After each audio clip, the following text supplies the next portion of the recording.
News in Zuma, Nigeria, where we bring you latest news that shape our world today.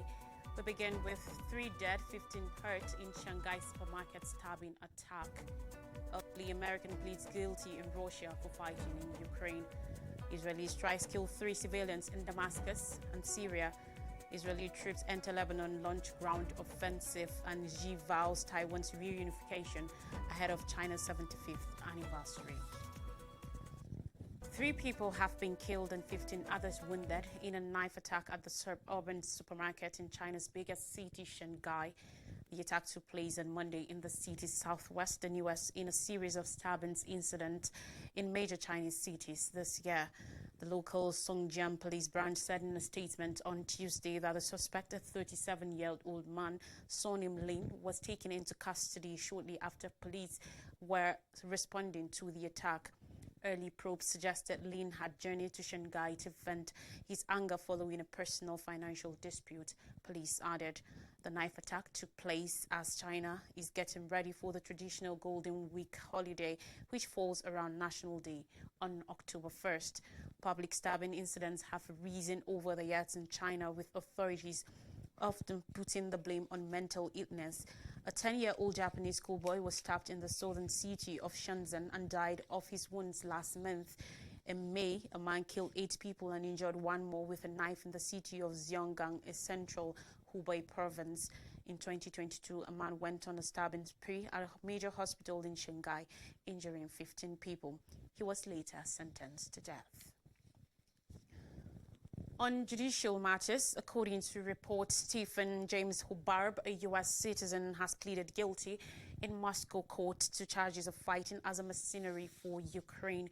It was reported that 72-year-old Hubarb admitted in a hearing at the Moscow City Court on Monday that he had been paid to fight for Ukraine against Russia. Last week, a court ordered Hubarb to be placed into pretrial detention until March 26, 2025. He faces a sentence of between 7 and 15 years if convicted. So Hubarb's sister Patricia Fox cast doubt on his reported confession, saying her brother was too old to fight. She said she had given living in Ukraine since 2014 and she had last spoken to him over Skype in September 2021. Reports citing a prosecutor in court said Hubarb had signed a contract with Ukrainian Territorial Defense Unit in the northeastern Ukrainian city of Izum at the beginning of the war in February 2022. The prosecution said he had been promised $1,000 a month and was provided with training, weapons and ammunition. Report quoted the prosecutor saying Hubarb was captured by Russian soldiers on April 2nd that year, just weeks after Moscow had started a full-scale invasion of Ukraine. It is unclear how he ended up in Moscow. Hubarb is one of at least 10 Americans behind bars in Russia, closely 10 months after a prison swap on August 1st between Moscow and the West saw the release of 3 Americans and dozens of others. Last week, a spokesperson for the U.S. Embassy in the Russian capital said in a statement that it was aware that one of its citizens had been detained, referring to Hubarb, but declined to comment further. Originally from Big Rapids, Michigan, Hubarb worked for decades as an English teacher abroad, including in Japan and Cyprus, his sister said. Fox added that her brother had lived with a Ukrainian woman for a time, surviving on a small pension. When she last spoke to him, he had split with his partner and was living alone, she said. Now, according to reports from Syria, 3 civilians have been killed and 9 others injured in Israeli strikes on Syria's capital, Damascus. Earlier reported that the Syrian Arab news agency Sana television anchor Safa Ahmed was killed on Tuesday in treacherous Israeli aggression aiming the Syrian capital. It was not clear if the presenter was among the 3 civilian casualties referred to by state media. The reports of Israeli attacks on the Syrian capital came as its military started limited, localized and targeted ground raids in neighboring Lebanon in a major escalation of its offensive aiming the armed group Hezbollah.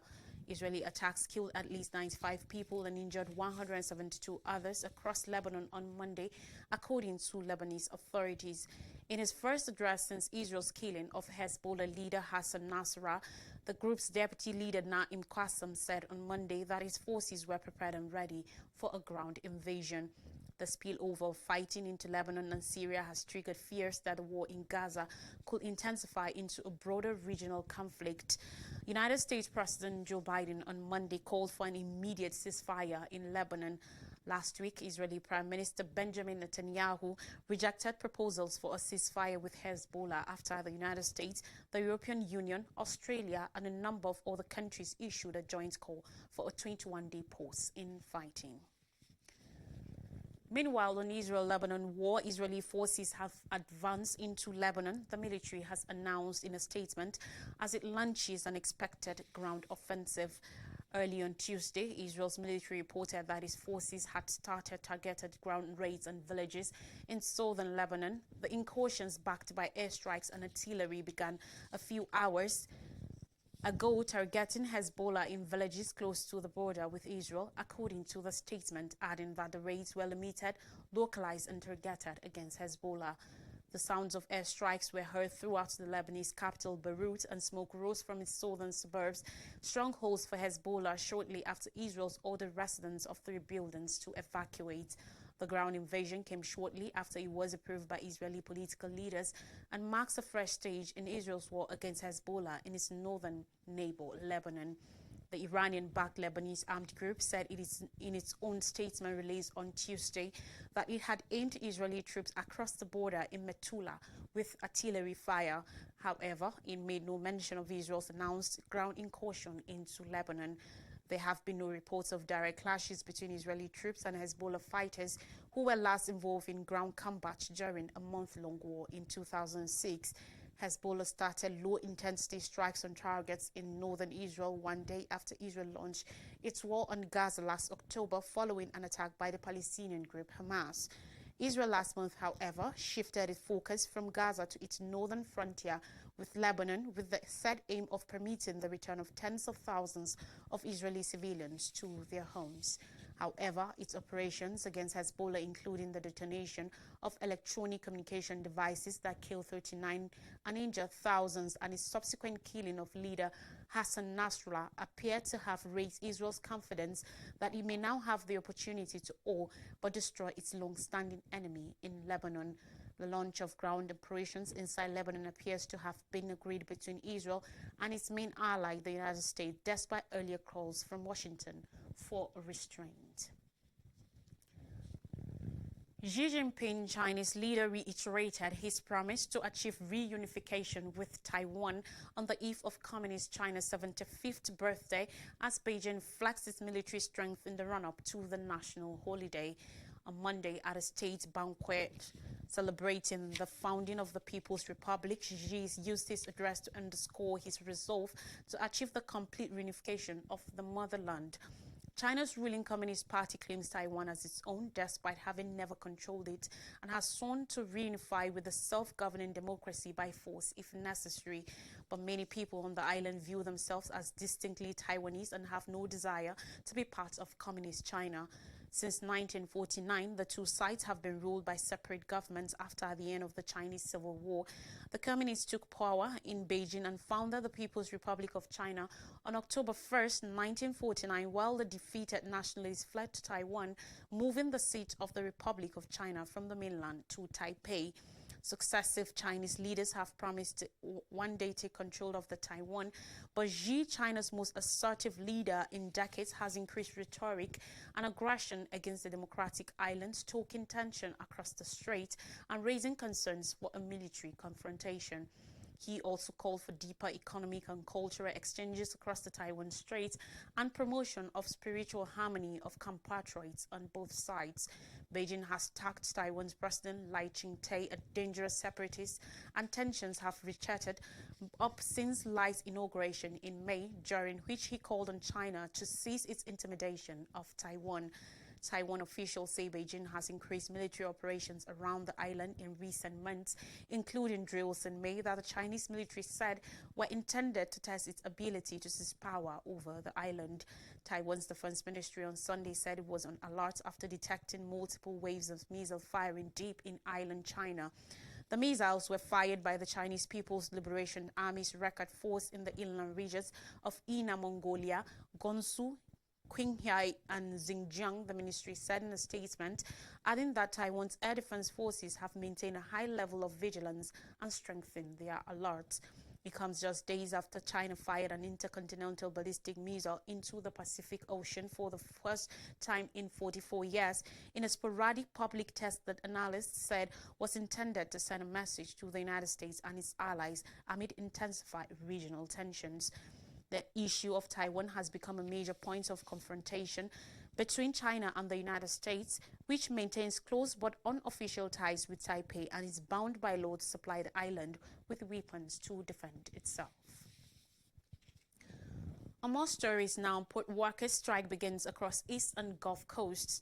On Tuesday, closely 50,000 members of the International Longshoremen's Association, ILA, are on strike against the nation's East and Gulf Coast ports, according to the union, choking off the flow of several of the nation's imports and exports in what could become America's most disruptive work stoppage in decades.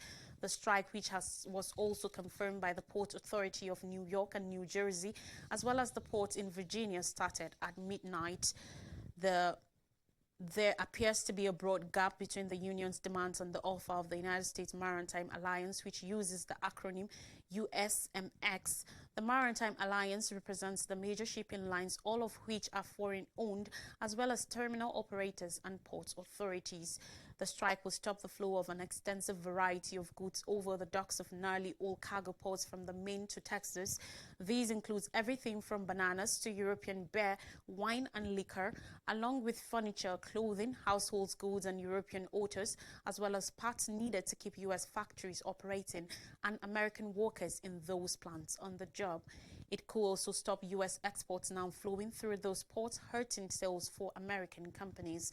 ILA President Harold Daggett, in a statement released an hour after the strike started, said USMX brought on the strike when they decided to hold firm to foreign-owned ocean carriers earning billion-dollar profits at United States ports, but not compensate the American inland longshore workers who perform the labor that brings them their wealth. Depending on the length of the strike, it could result in shortages of consumer and industrial goods, which could then lead to price hikes. It could also mark a setback to the economy, which has shown signs of recovery from pandemic-induced supply chain disruptions that resulted in a hike in inflation. The ports involved include the ports of New York and New Jersey, the nation's third largest port by volume of cargo handled. It also includes ports with other specialties. Port Wilmington in Delaware describes itself as the nation's leading banana port, bringing in a large share of Americans' favorite fruit. 1.2 million metric tons of bananas coming through the struck ports, representing about 1/4 of the nation's bananas, according to the American Farm Bureau. In African scenes now, Libya's parliament approves new central bank leadership. On Monday, Libya's Eastern Parliament agreed to appoint Naji Mohamed Issa Belquassem as the new central bank governor after the ex-governor Sadiq Al-Kabir was fired last month by the Presidential Council in the capital, Tripoli. Abdullah Bleng, parliament spokesperson, said on Monday that all 108 lawmakers voted in favor of appointing Belquassem, who earlier was the central bank's director of banking and monetary control. The parliament also appointed Mari Mufta Rahil Barassi as his deputy. Belquassem and Barassi are expected to form a new board of directors for the central bank within 10 days. The decision came as part of a United Nations facilitated agreement between the Parliament and High Council of State to appoint new leadership for the country's central bank. Last month, the Presidential Council issued a decree to appoint Mohamed Abdul Salam Al-Shukri, the former deputy governor, as a replacement for Al-Kabir. The Presidential Council in Tripoli is allied with the government of Prime Minister Abdul Hamid Deiba that controls western Libya. The country's Eastern Parliament and the Supreme Council of State, however, an advisory body based in the capital, said removing Al-Kabir was an illegitimate step and that such a decision should have been made in coordination with bodies. That is according to interim regulations agreed upon during United Nations-backed talks that help oversee the unity of the country's institutions. Al-Kabir served as the central bank's governor since October 2011, the year when Libya plunged into chaos after a NATO-backed uprising overthrew the country's leader Muammar Gaddafi, who ruled Libya for more than 4 decades. During the months that led up to his removal, Al-Kabir was criticized by officials from both sides of the North African nation's political divide over the allocation of Libya's oil. We take a quick break now, and when we come back, I'll bring you stories from Nigeria as Nigeria celebrates 64 years of independence. Don't go anywhere.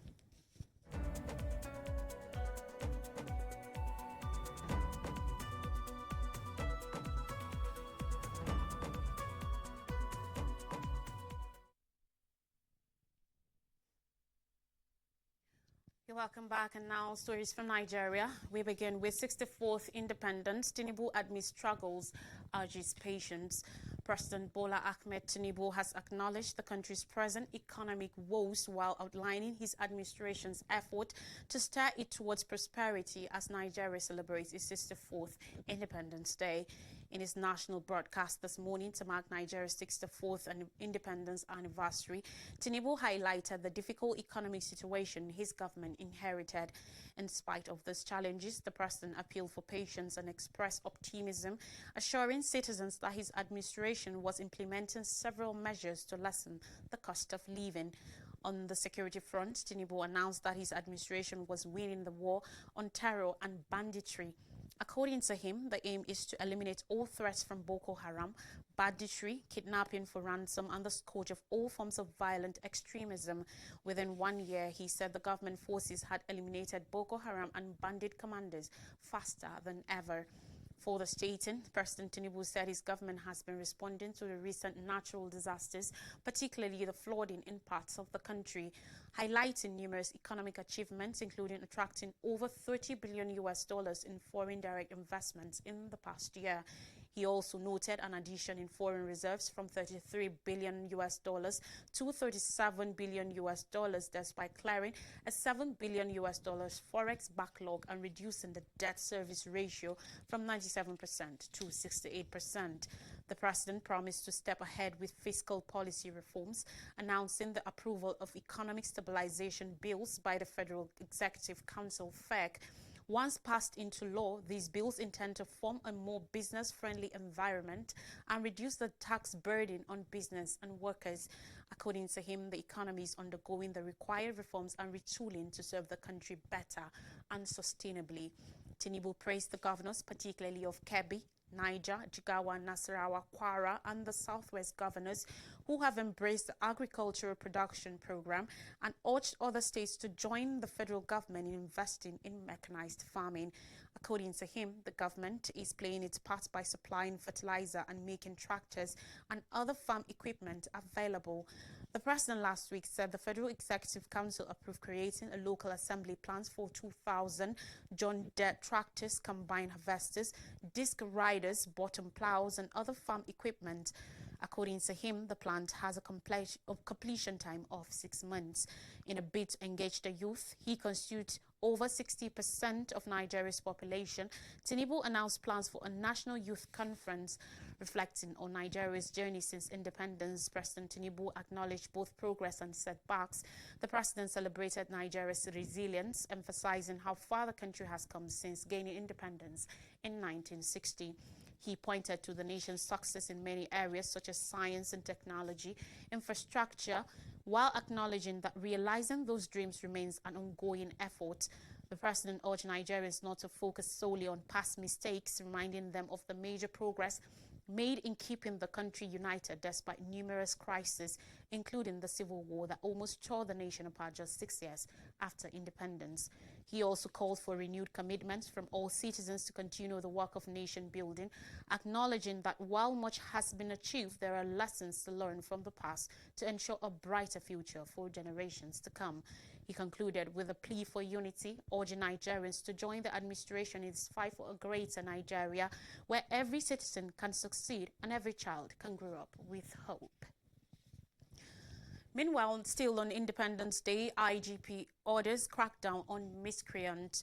Kayode Ogbetokun, the Inspector General of Police (IGP), has ordered the implementation of enhanced security measures nationwide to ensure a safe and conducive atmosphere for the 64th Independence anniversary. Also, the IG directed the deployment of sufficient human and tactical resources to ensure maximum security for the celebration.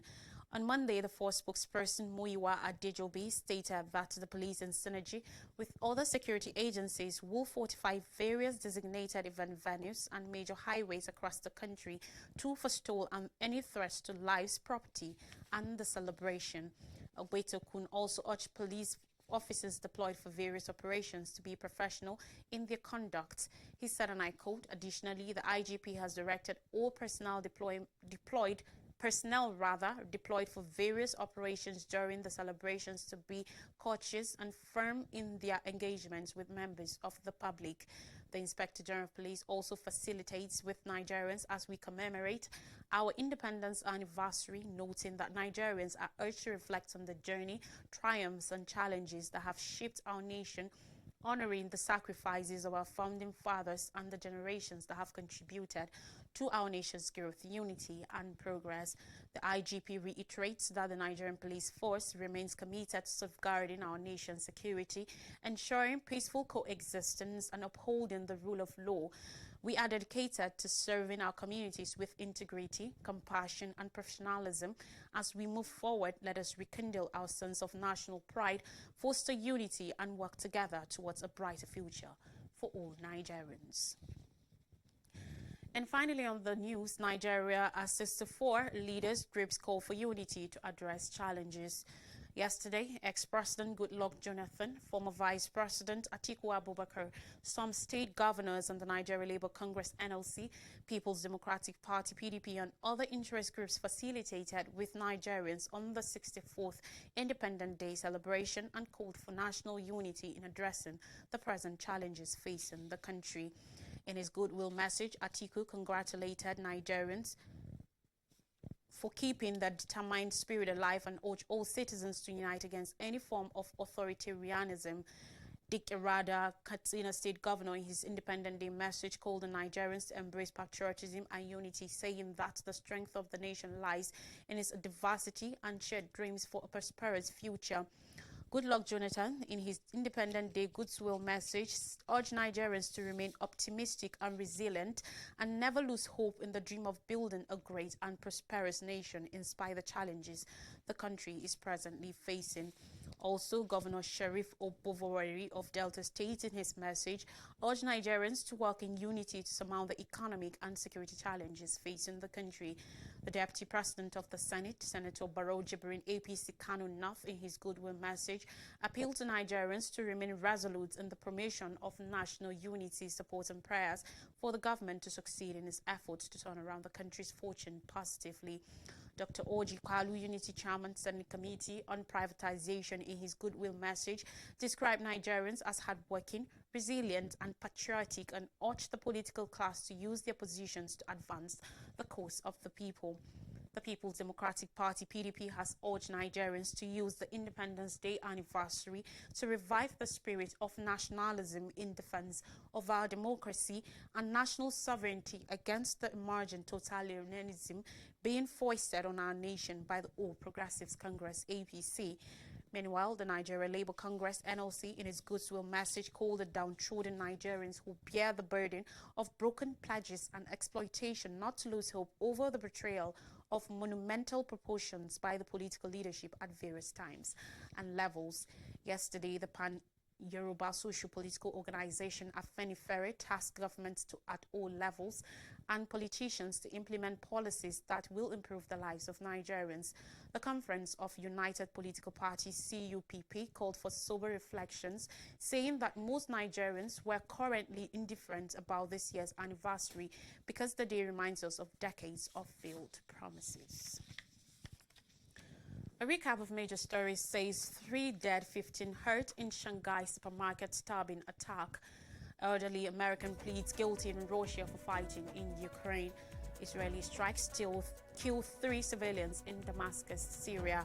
Israeli troops enter Lebanon, launch ground offensive, and Xi vows Taiwan's reunification ahead of China's 75th anniversary. And that's all on the news. Thanks for watching.